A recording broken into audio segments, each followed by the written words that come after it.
नमो अरहन्ताणं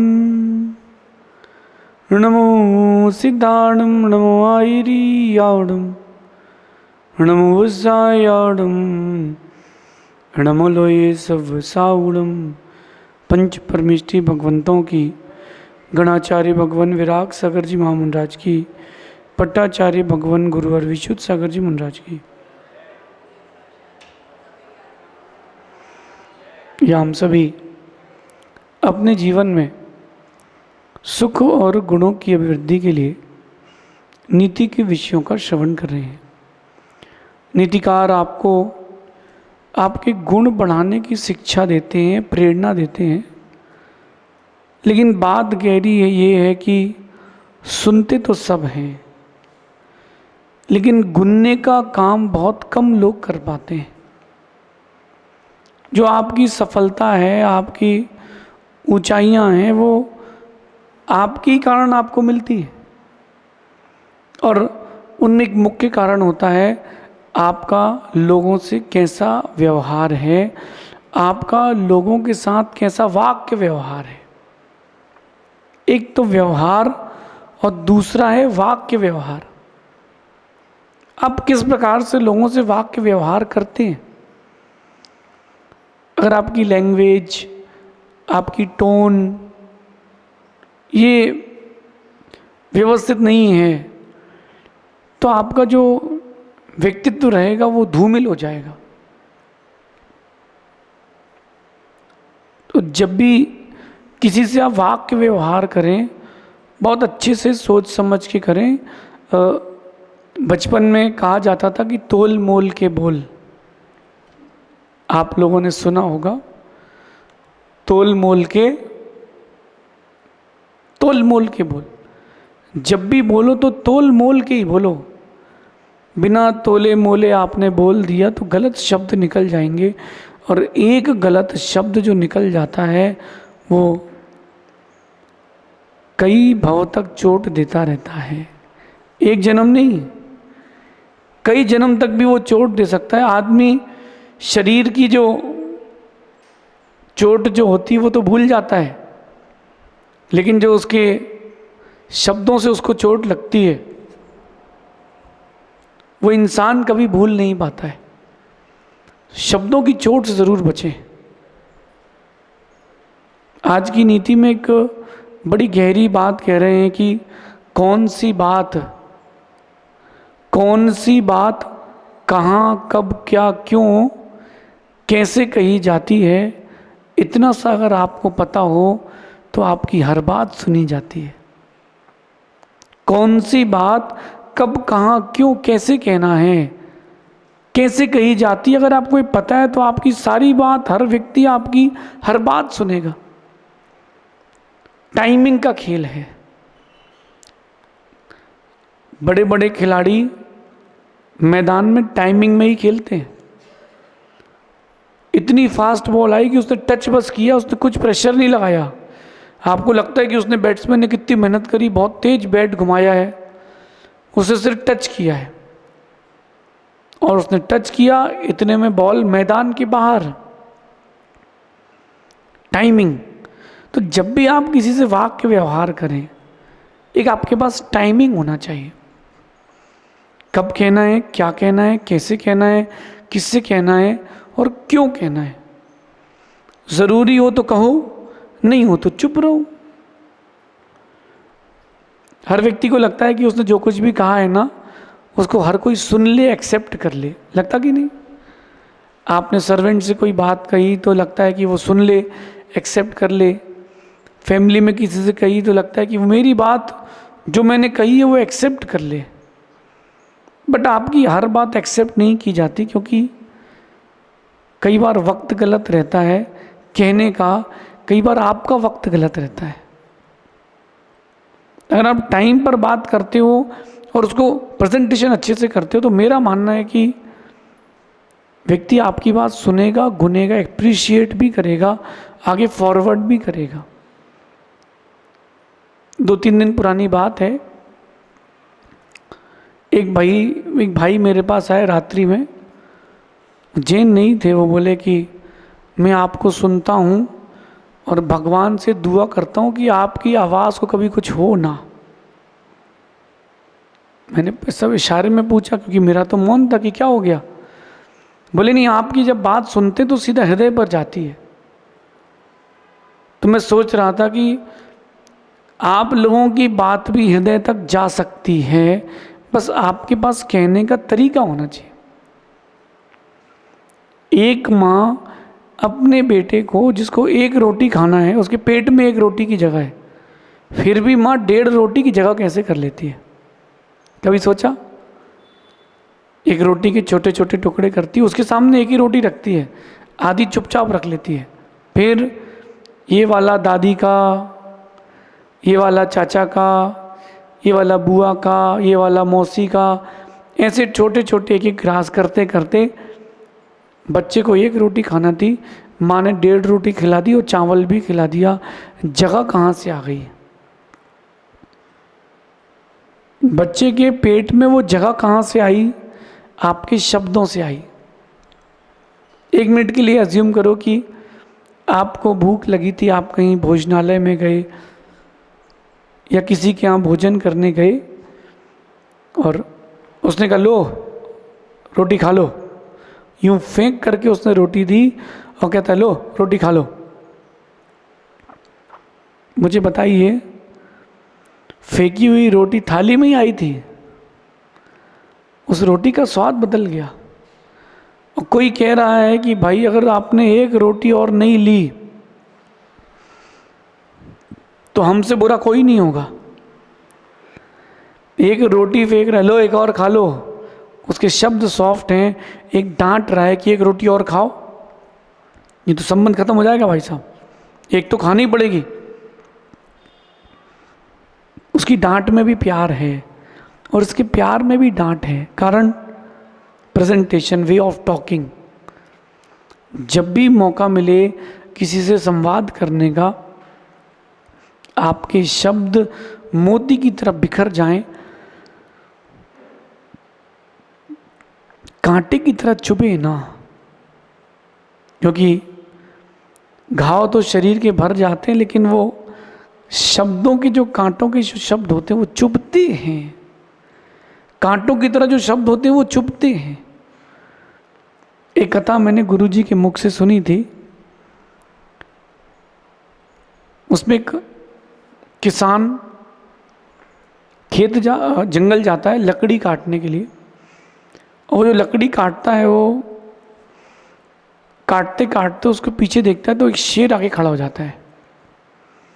शेर उसको खाता नहीं है, शेर अपना पंजा आगे करता है और कहता है कि इसमें, इशारा करता है, इसमें कांच लग गया है, निकालो।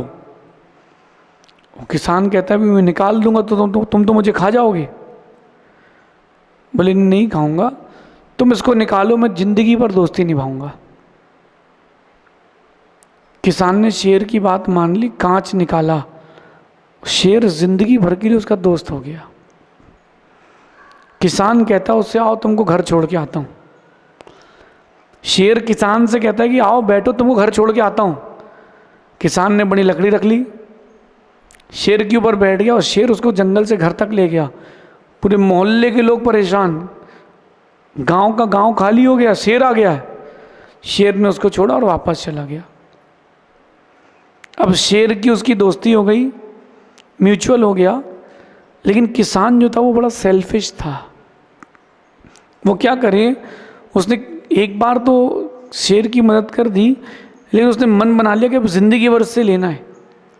एक दिन वो कहता है कि मेरी बेटी की शादी होना है तो मुझे घर बनाना है। तो शेर ने कहा कि मेरी गुफा से तुम जो चाहो वो ले जाओ, बहुत आभूषण पड़े हैं, मैंने जिन जिन का शिकार किया उनके आभूषण वहीं पड़े। थोड़े से आभूषण ले जाता है, घर बना लेता है, वो देख लेता है इतने और पड़े हैं। लालची इंसान तो लालची है। थोड़े दिन बाद कहता कि मेरी बेटी की शादी है तो मुझे उसकी व्यवस्था देखना है। तो उसने कहा थोड़े से आभूषण और ले जाओ। किसान लेके चला गया। शेर पूछता है तो क्या मुझे नहीं बुलाओगे शादी में?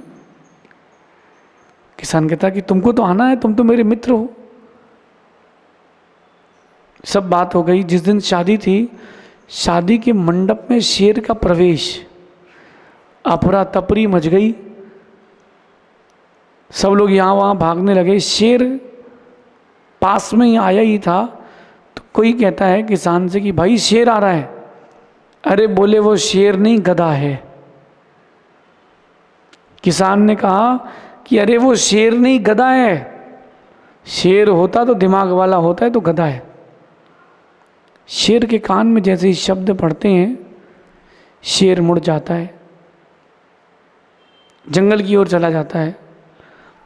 किसान को कुछ समझ में नहीं आया, वो अपने काम में लग गया, वो सेल्फिश था। 7-8 दिन बाद जब किसान पहुंचता है जंगल, तो शेर उससे कहता है कि सब कुछ अच्छे से हो गया। वो कहता हाँ सब ऑल इज़ गुड, सब कुछ अच्छे से हो गया। बोले तुम्हारी कुल्हाड़ी कहाँ है? बोले ये मेरे साथ में है। तो बोले कुल्हाड़ी मेरी गर्दन पे मारो। शेर कहता है कि कुल्हाड़ी मेरी गर्दन पर मारो यहाँ पर। किसान कहता कि नहीं मैं नहीं मारूंगा, तुम तो मित्र हो। बोले तो कुल्हाड़ी नहीं मारोगे तो मैं तुमको मारूंगा।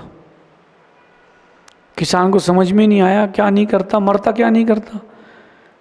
किसान ने एक तेज कुल्हाड़ी मारी और खून खून बहने लगा। शेर कहता अब जाओ, 7 दिन बाद आना, अब जाओ। 7 दिन के बाद दिखना नहीं, और 7 दिन के बाद आए नहीं तो मैं घर आऊंगा। 7 दिन बाद शेर के पास किसान वापस आता है, देखता है कि घाव तो भर गया, घाव भर गया था। शेर कहता है किसान से कि जो तुमने मुझे घाव दिया था कुल्हाड़ी से वो तो भर गया, मैंने चाट चाट के वो सब भर लिया, लेकिन जो तुमने शब्दों से घाव दिया था ना वो आज भी है। तुमने कहा था ना कि शेर नहीं गधा है, ये घाव आज भी है। तो मैं तुमको शिक्षा देने के लिए बुलाया कि अगली बार अपने शब्दों को संभाल के कहना, और दोबारा इस जंगल में आने का प्रयास नहीं करना, वापस नहीं जा पाओगे। आज से दोस्ती खत्म। दुश्मनी नहीं है तुमसे, लेकिन दोस्ती खत्म है। अगर वो किसान चाहता जिंदगी भर शेर की मदद से बहुत कुछ कर सकता था, बट कहने का लहजा ही नहीं है। एरिया वाइज व्यक्ति का लहजा बिगड़ता है, तो व्यक्ति का लहजा ही नहीं तो क्या करोगे? क्यों रे, ए रे, तू रे, तू तकाड़ की बातें कर कर के, ऐसे शब्द कह कर के आप मुझे बताओ कि आपके व्यक्तित्व का विकास कैसे होगा? जैसे शब्द आप दूसरों को कहते हो वही तुमसे भी कहा जाए, वही आपसे भी कोई कहे तो चुभेंगे कि नहीं? तो क्यों ना अच्छे शब्दों का प्रयोग किया जाए। नीति में भी यही समझा रहे हैं, लोग आपको तभी सुनते हैं जब आपके पास कहने का ढंग सही होता है, जब आप अपनी बात को सही ढंग से रखने की कला रखते हैं। जब आप अपनी बात को सही ढंग से रखने की कला रखते हैं, लोग आपको सुनने के लिए तरसते हैं। बहुत लोग बोलते हैं दुनिया में, हर कोई सुनना पसंद नहीं करता उनको। क्यों नहीं करता? वे ऑफ टॉकिंग नहीं है। आपको किसी से कहना है कि रास्ते में आप चल रहे हैं और कोई झाड़ू लगा रहा है कोई व्यक्ति, आप उससे कह दो चुटकी बजा के, ओए झाड़ू नहीं बजाना, बंद कर, अभी हम यहाँ से निकल रहे हैं। वो पूरा कचरा इकट्ठा करके तुम्हारे घर के सामने रख के चला जाएगा। Way of talking. आप उसे धीरे से करो, भाई जी 2 मिनट गुरु जी निकल रहे हैं, आप 2 मिनट बाद लगाएं, 2 मिनट, तो वो रुक जाएगा सामने वाला। क्यों? आपका वे ऑफ टॉकिंग अच्छा है। आप चाहते हो कि लोग आपको सुने। एक बिजनेसमैन के पास कहने की कला अच्छी होना चाहिए। अगर उसके पास कहने की अच्छी कला है तो ग्राहक उसके पास ठहरता है, टिकता है। और अगर कहने की कला नहीं है तो बना बनाया ग्राहक भी टूट जाता है। तो मैं ये कहूँगा कि आप चाहते हो कि लोग आपको सुने, एडमायर करें, आपकी बातें लाइफ में उतारें, तो क्या करें? अपनी बात को सही ढंग से कहने की कला सीखें। कई लोग ऐसे होते हैं बहुत जल्दी बोलते हैं, तो एक ही सेंटेंस को 3 बार बोलते हैं। जैसे उनको पूछना है कि पानी पी लिया क्या, पानी पानी पानी पी लिया, पानी पी लिया, पानी पी लिया। ये जो कहने का ढंग है ये अट्रैक्टिव नहीं है। सांस लो, एक बार में बोलो क्या आपने पानी पी लिया। तो जो शब्द होते हैं उनकी खनक व्यक्ति के दिमाग में जाती है और लौट के आपके पास वो उस व्यक्ति को छोड़ के जाता है। राम की जो शब्दावली थी कितनी सुंदर थी। राम ने रावण को पत्र लिखा तो लिखते हैं, हे त्रिखंडाधिपति लंकेश। रावण ने जवाब दिया तो क्या दिया, श्री मत लगाओ। वो दो सामान्य भूमि गोचरी मनुष्य मेरा क्या बिगाड़ लेंगे। ये रावण के शब्द थे। और रावण की जो वोकेबुलरी थी, जो उसका वे ऑफ टॉकिंग था, इतना खराब था कि उसका भाई भी छोड़ के चला गया। और राम का इतना अच्छा था कि दूसरे का भाई उसका मित्र बन गया। आपको मित्रों की संख्या बढ़ानी हो, अच्छी शब्दावली का प्रयोग करें। खासकर संबंधों में परस्पर में अच्छे शब्दों का प्रयोग करें। आप हस्बैंड वाइफ हैं, आप किसी के पिता हैं, आपकी एक सोशल कम्युनिटी है, रिलीजियस एक्टिविटीज़ हैं, अच्छे से शब्दों का प्रयोग करें ना। सामने वाला तो जान देने तैयार हो जाता है अगर अच्छे शब्द बोला जाए, और अच्छे शब्द नहीं बोला जाए तो वो जान लेने के लिए भी तैयार हो जाता है। क्यों ना हम अपने शब्दों को वैसा प्रयोग करें जैसा हम घर में घी का करते हैं। कितना कीमती होता है घी, उसका डिब्बा खुला नहीं छोड़ते, अच्छे से रखते हो, वेस्ट ना हो जाए, चींटी ना गिर जाए। भैया कम लो, ज़्यादा नहीं करो, कीमती है। ऐसे ही अपने शब्दों का प्रयोग भी ऐसा करें, कीमती हैं, वैल्यू बढ़े। जो लोग ज़्यादा बोलते हैं उनको लोग कम सुनते हैं, जो लोग कम बोलते हैं उनको लोग ज़्यादा सुनते हैं। आप चाहते हो कि लोग आपको ज़्यादा सुने, कम बोलो, अच्छा बोलो।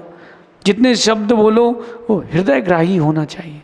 किसी के हृदय को चोट पहुंचाने वाले शब्द कभी मत बोलना।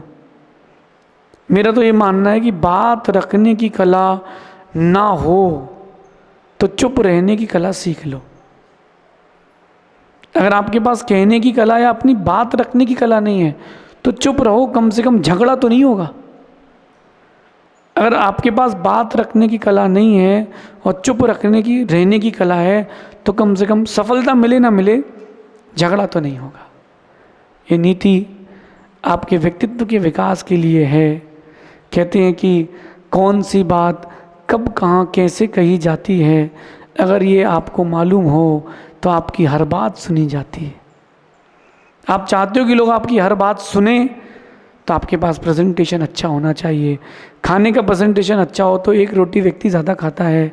कहने का प्रेजेंटेशन अच्छा हो तो व्यक्ति आपके पास कुछ वक्त ज़्यादा बिताता है। इस नीति को जीवन में उतारना शेष आगे देखेंगे। भगवान महावीर स्वामी की